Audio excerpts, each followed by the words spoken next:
Hey, good evening, Bobby G from CGN. So excited tonight to have Michael Sasso with us tonight.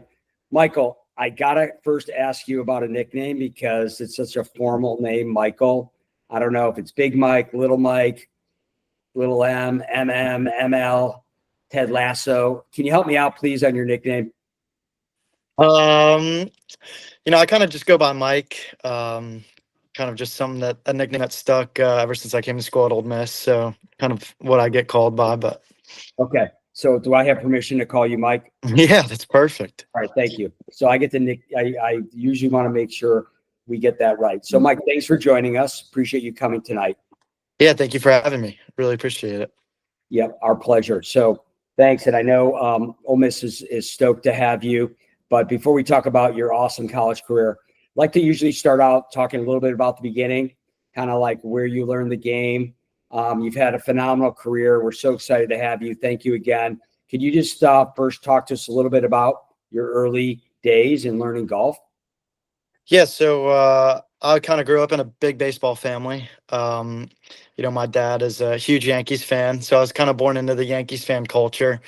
And then, I played travel ball pretty much up until I think like probably about sixth, seventh grade. And then I kind of always make the joke, but I normally my preferred base was second base. I was in between that and center field. And I think I remember kind of getting hit by a ground ball on second base, and I was kind of like, you know what, this is it for me. I don't need to play a contact sport anymore. So that's kind of like the story my dad always tells. But yeah, I kind of got into golf kind of most later than a bunch of other people. I kind of started taking it seriously kind of like that eighth grade summer. I remember I played on varsity actually my seventh grade year. So I was kind of in between baseball and golf and ended up chasing golf for the spring season. Ended up playing that and then kind of fell in love with it. Kind of the attention to detail is kind of what really got me into it. I remember when I was playing with my dad, like when I was really young, kind of when travel ball didn't have a weekend, we were traveling, I would go play like this little local golf course with my dad. And, I would kind of come home and we're sitting in the car on the way back home, and I could pretty much remember every club and every number I had. And so kind of like having the idea of if I can really focus that much on, yardages and clubs. And I couldn't tell you last time I thought about baseball, but, I'm still thinking about a shot I hit a couple days ago. So it's kind of like I kind of fell in love with the process behind that. That's so cool. So since you mentioned your parents, I'm going to do a shout out to Mike and Carla, your parents. I know you before this interview, you told me how grateful you were to them. And I'm delighted. Hopefully they see this and they know how appreciative you are. But I'm sure you want to do a shout out yourself. Yeah, they really mean the world to me. I feel like I call them pretty much every day. I love to check in with them. It's a little hard being away at school. This is the first time that I haven't really been around them a bunch, but yeah, I really appreciate everything they do for me. The amount of time they sacrifice, money, blood, sweat, and tears. It truly goes unnoticed. So, All right. So Carla and Mike, that was for you. Your son loves you and adores you, and especially told me to make sure that you were referenced at the beginning of the interview. Hope you can watch this and appreciate the fact how much your son really appreciates everything you've done for him. So, Mike, just a second, because I also played second base, so I can relate, and also was a golfer, and still am a golfer. But I noticed, and I'm just curious if there's a big inconsistency between hitting baseballs and playing golf. Did that ever mess with you while during the season where you were doing both? Because the swings are like really different. they are. I've never really struggled with kind of that. If anything, I kind of used it to my advantage because I feel like I was normally the best at hitting, and I think that just came with an advantage of like hand-eye coordination. So I kind of always had that to rely on. And then I kind of started to see a swing coach when I was younger that kind of just embraced it. And then like over time, I kind of tweaked it a little bit here and there, but kind of always had like a pretty similar move to what I have now. And I think that came a little bit from the baseball days. So if anything, it's something to be grateful for. Absolutely. Obviously, you're a much better athlete than I. So before we go on, what's your favorite karaoke song? Karaoke. I can't really say I do a bunch of singing. If I had to go with a karaoke song, oof, I really got no clue. Karaoke. Kind of All right. just even blanking on the song. That's I probably I don't even know who it's sung by, but if I had to go a karaoke song and had to sing it on the spot, I'd probably choose Tequila, just because it's a one word, easy to manage. So okay. Well, whoever sings that's going to blow up tonight. We know that. All right. So let's move on to your decision to go to. Well, let's first talk about high school. You had a phenomenal career there. What was the high school experience like, and who was kind of guiding you early on from a technical and like becoming, a real, champion at a young age? yeah, so I kind of got fortunate enough. So I went to Cary Academy was the middle school I went to, and then I actually changed high schools and went to St. David's, which was like a very small Catholic high school. But they started elementary to high school, but I just went there for high school, and kind of got pretty fortunate with that. They had a bunch of guys that actually played college golf, and they actually have a few professionals now. But it's been a very big golf school. And they kind of helped me get into the swing coach that I have now today. A bunch of kids that kind of went through that school, kind of all fed into the same swing coach, which is Chase Duncan. Um, and so it was kind of like a lifeline he was to me.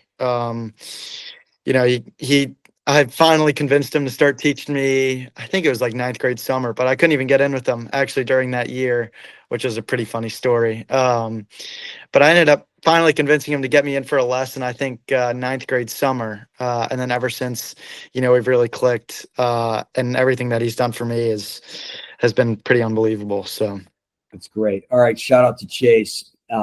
Big kudos to you. Thank you, Chase, as well for helping Mike.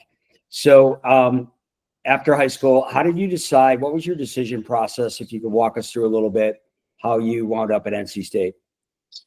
yeah, so I remember it pretty vividly. I was in 10th grade when COVID hit, and we were kind of just like playing everything by ear back then, especially with like how everybody could take an extra year, kind of that COVID year.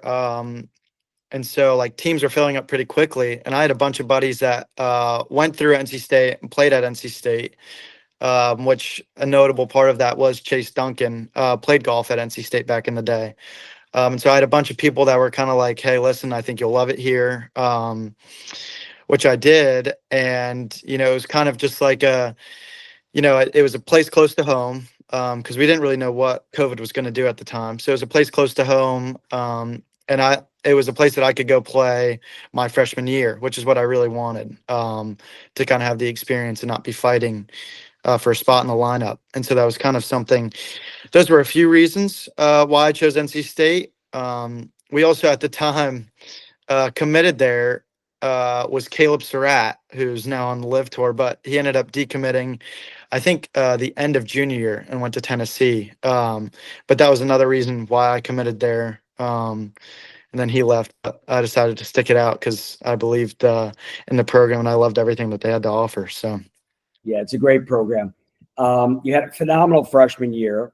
You played in a lot of tournaments. You had a number of top fives, I think 20 out of top five in top 20 finishes.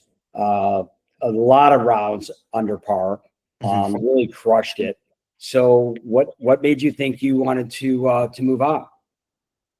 yeah, it was kind of like a bunch of different decisions. The first one was when I first got there, I never really like did the homework. But a bunch of kids had an extra year, and a few of them ended up not taking it to turn professional. So, like our starting lineup, we ended up having three guys graduate, and then it was kind of like just a rebuilding year for us, kind of coming in. And I kind of had the idea that I want to go out there and play and be competitive. And I kind of learned a lot under the guys that were there. it was really good for me to kind of be there for that first year. There was a lot of kind of stepping stones, as people can imagine, with freshman year in college. But I think it was great. It was kind of an ease. I had my parents around me the whole time. I remember I would go home pretty much every Sunday to have a nice home cooked meal, and kind of talk with them about my week. And so kind of it was like, it almost felt like a transition year, kind of getting used to college golf, being close to home and not having like the brutal transition. And I think I really did mature a lot in that year. I learned a lot about myself and kind of just the way that college golf works and everything like that. So I think it truly was a blessing. So just to, if you don't mind, imparting some wisdom to a lot of the college golfers that are watching, did you go through the portal process, or how did you figure out kind of where you wanted to wind up? If you don't mind sharing that with us. Yeah. So, I mean, when I was in high school, I think the only official visit I took was to NC State, funny enough. So it was a pretty clear cut decision. Like, that's where I wanted to go to school. And I never really went through like the recruiting process.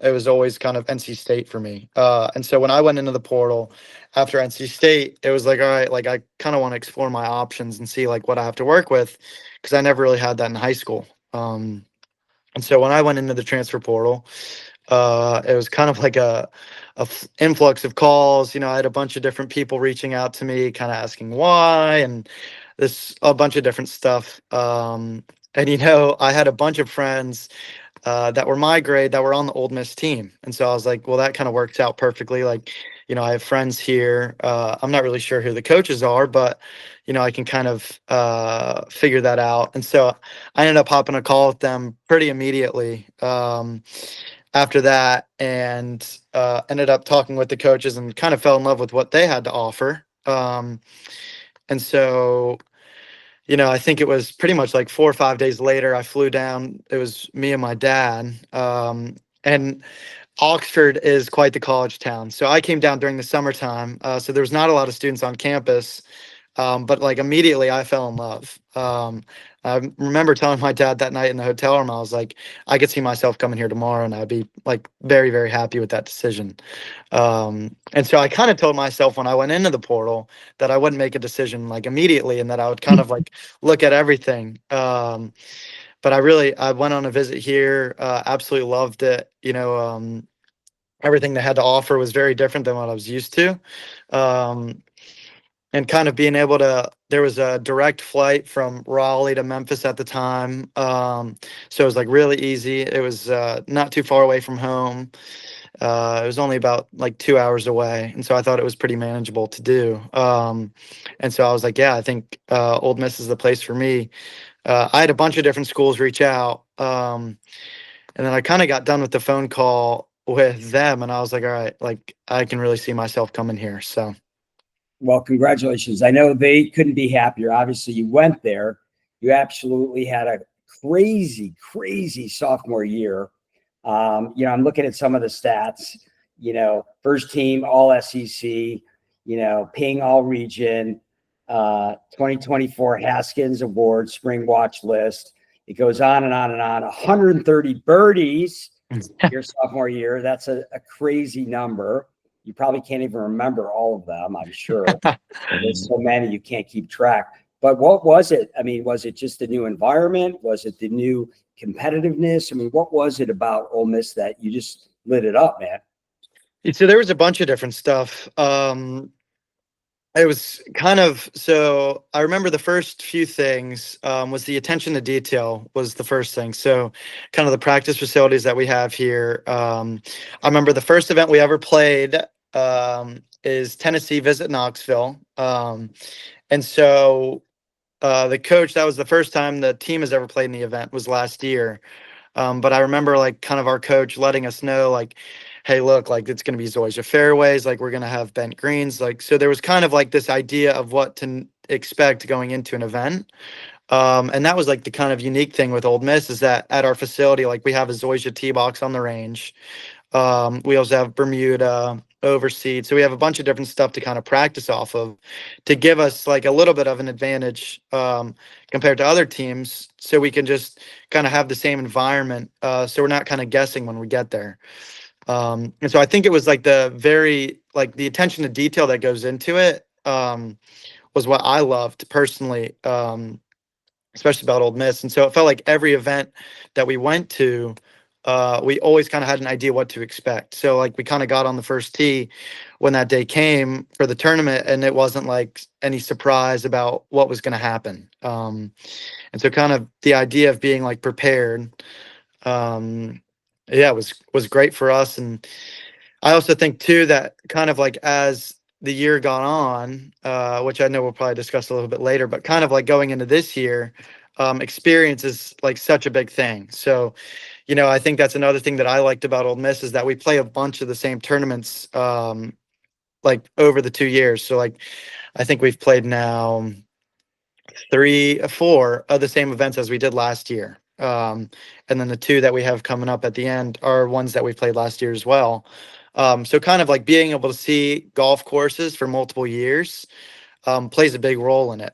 Just because you kind of know where to hit it, or you have like a good memory from here or there. So it kind of just can give you confidence, and you can kind of take off with that.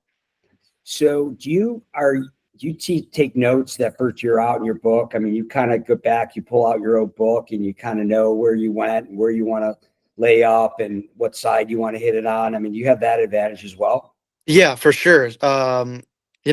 A bunch of the guys and I, like, we try and keep our yardage books pretty in a good, like, organized stack. And so we always kind of have like knowledge of the golf course from the years past, and we'll kind of know like different pin locations. So it definitely makes it easier. Like there's an element to it that where you're so prepared that you kind of step up on the first tee and you can take a good sigh of relief. Like I know exactly how I'm going to plot my way around this golf course, and where I can get away with areas and where I can't. So. Great. So let's now segue into your junior year, and like what have been the highs and lows so far this year? Yeah, no, it's been great. I had my first collegiate win actually in the fall, and that whole golf trip was actually pretty surreal. We played a pretty cool course before the event. Funny enough, it was so our event was the Hamptons up at Maidstone in New York. And then we also played a golf course right before that called Sabonic. And so there was kind of a funny story. So Peyton Manning was the one that got us on, or Eli. Yeah, Eli Manning was the one that got us on. He's a member there. And so we ended up playing Sabonic before. And so I played with the coach, or our head coach, Coach Malloy, and then a couple other guys on the team. And I actually I didn't keep score, which was a good thing, but I think I ended up shooting like 86 to probably like 90. And I was just completely in shock. Like I kind of had no idea what to expect. And the golf course was difficult, and it was also blowing like 40 miles per hour. And so I was kind of going into the event like, holy cow, like this is not what I was expecting for the golf course, but it was just like a fun golf course that we went to go play, which is kind of the funny story behind that. And then I went out to the golf course, Maidstone, and just kind of blitzed it. So I guess it was a good thing that I saw the harder course first and kind of get some confidence from that. But that is a crazy story. Most people would be like, "Oh my God, what am I going to do tomorrow? I lost my swing." You just went out there and you just shook it up. So if you don't mind, again, just part of the interview where we hope you can impart a little wisdom. So let's talk about your mental game a little bit. So let's just use that example, even though it's just a round. Like, how do you put that out of your mind? Okay. Go to sleep, wake up, and then start over. Now I'm in a competition. What's, how do you, or maybe during a round, you have a bad hole. How do you snap back, Mike, after a bad hole? Not that you have very many of them, but, maybe you weren't fully committed or whatever. You got a bad break or a bad bounce or had mud on your ball or whatever. What goes through your head, if you don't mind talking to us a little bit about your mental approach after something didn't go the way you hoped? Yeah, so that's something that I've focused on a good bit this year. And, for me, it's kind of like taking a deep breath and kind of like realizing where you are. Sometimes you just get so caught up in the moment. I'm a very emotional player. Like I've kind of always wore the emotions that I've had on my shoulder. And it's kind of something that as of recently, like I've learned to control a little bit better. So, if it comes down to a bad shot or kind of like you hit a ball offline, you're not sure what to do. I kind of always take it as like, what can I make out of the situation? Like sometimes it's really just not going your way. But it's like kind of how do I find the good in a certain situation? And it's funny because it's kind of like a mentality that I've taken with me in all aspects of life. But recently I've been able to kind of bring it over to the golf course. But kind of, if something's going wrong, like how do I get a positive out of this? Or like how can I change my outlook? There's always like after you do something poorly, there's nothing you can do about it anymore. And so most times, like I'll get so caught up with if I miss like a short putt or something like that, it's always like, man, what a bummer. Like I can't make this back up. And there's like this idea of like, I can't. Um, but I've kind of like started to come to the realization, like one, that is not the last golf shot you'll ever miss inside of like 3 feet, right? Like there's so much golf ahead of you. And then two, like kind of just where you are in life. Like your problems are you're missing a 3-footer. Um, some people are having way worse days than you are, and you're getting upset about something that's so like minuscule and small. So kind of like for me, I've been big into gratitude. So kind of like having our coaches here, they kind of took a chance on me in the portal. I'm at an SEC school. Fortunately, we got ranked #1 for the first time in school history. Like, I kind of have to take a step back in the moment and be like, I'm very grateful to be where I'm at. Not a lot of people would give up pretty much everything they have to be in the spot that I'm in. So to be able to actually kind of realize like, hey, it's pretty cool to be in the spot that I'm in. I definitely don't take that for granted. So that's kind of something I do to bring myself back down to earth when I'm having either a bad round or a bad shot or something like that. So. Well, I know that Carla and Mike are smiling ear to ear right now, grin. That's just such a tremendous, mindset and in a humble way of showing your gratitude and realizing that, that bad shot doesn't define Mike as a person. And you're wise beyond your years, young man, and really exciting and really proud of you. That's just, thank you so much for sharing that insight. Means a lot to your team, I'm sure, and to a lot of the other, young collegiate players that are watching and hopefully learning from you. So you're a great role model. So what are you thinking about this summer, if you don't mind? I don't want to say anything about the rest of the college season because I know your coach is going to text me like, don't tell him what's going on. He doesn't want to think about that, one round at a time. So I avoid that question. So what's going on this summer? I think you mentioned the North-South, which is phenomenal. What else is on the agenda? Yeah, so I'll play a US Open qualifier. So I'm past locals, so I'm into like the kind of like the final qualifying for the US Open. So I'll play that. Hopefully, I'll get selected for the Palmer Cup, which is something that I played in last year and absolutely loved it. I kind of always talked about like that's been my favorite golf memory so far to date. So hopefully I'll get selected again for that, which the selections are coming out pretty soon. And then I'll kind of just run through the Elite Am series for the most part. Recently, actually, I just signed with an agency, so kind of like hoping that I can get a start or two. Great. But that's kind of something that if it happens, great. If not, no big deal. Okay. There's a lot of golf to be played. So I'll normally I try and keep summers a little bit light just because fall gets like pretty busy, especially like the turnaround time is pretty quick. So you don't want to burn yourself out in summer. Yeah. I have a bunch of friends of mine that will play all 7 or 8 Elite Am series. And then they get to school and they're gassed, and then you got to go play a fall season and do well on it. So it's, I kind of try and take it a little bit easier. I'll play the events that I really enjoy and ones that like I enjoy to go play. So for me, that means Northeast. I love playing that event. I'll probably play North South just because it's in my backyard. Mhm. And I've always loved Pinehurst. They've been great to me. And then I'll probably play Southern Western USAM. For me, like those are the best weeks of the year. Right. just because it's so competitive. You see all your friends from all these different schools, and normally the golf courses you go play are pretty elite. So, it Right. kind of just makes it a lot of fun. Awesome. So, who you get a caddy for the USAM or those other big tournaments? Who's your caddy? So that's kind of a funny question. So normally, the first time I had a caddy for the USAM, I played it in Cherry Hills 2 years ago. And so kind of another funny story was after I committed to Ole Miss, the assistant coach at the time, who was Austin Cody, like 3 days after I committed, ended up calling all of us and said, "Hey, listen, like I just got a coaching job at Vanderbilt, so I'm going to be leaving Ole Miss." And so then I was kind of like, "Oh boy, like where is this going?" Like kind of like what's going on. And so like our head coach, Coach Malloy, kind of called everyone up, and we had like a big FaceTime. Was like, "Hey, listen, like this is no big deal. Like we'll find a good assistant, and we'll find somebody that can take care of you." And so we had this assistant come from Washington that nobody really had any clue who he was.